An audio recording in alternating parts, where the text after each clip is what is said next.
మీ customer ఆలోచించుకొని చెప్తాను, ఇంట్లో వాళ్ళని అడిగి చెప్తాను, నేను మళ్ళీ కాల్ చేస్తున్నాను అని అంటున్నారు అంటే, ఇప్పటివరకు మీరు చేసిన సేల్స్ ప్రాసెస్‌లో ఉన్న వేరు వేరు స్టెప్స్‌లో ఎక్కడైనా ప్రాబ్లమ్ అయ్యుండొచ్చు. అది మార్కెటింగ్ దశలోనే సరైన మెసేజ్ వెళ్ళి వాళ్ళని ఫిల్టర్ చేయలేకపోవచ్చు.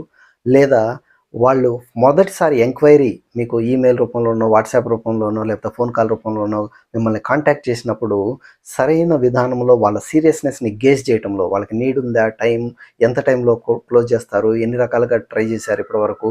ఈ ప్రొడక్ట్, ఈ సర్వీసు వాళ్ళకి నిజంగా రిక్వైర్మెంట్ ఉందా? లేదా? వాళ్ళే అమౌంట్ పెట్టగలరా? వాళ్ళు డెసిషన్ తీసుకోగలరా? ఈ డెసిషన్‌లో ఇంకా ఎవరైనా ఇన్వాల్వ్ అవుతారా? ఇలాంటి క్వాలిఫికేషన్ ప్రాసెస్‌లోనూ ప్రాబ్లమ్ అయ్యుండొచ్చు.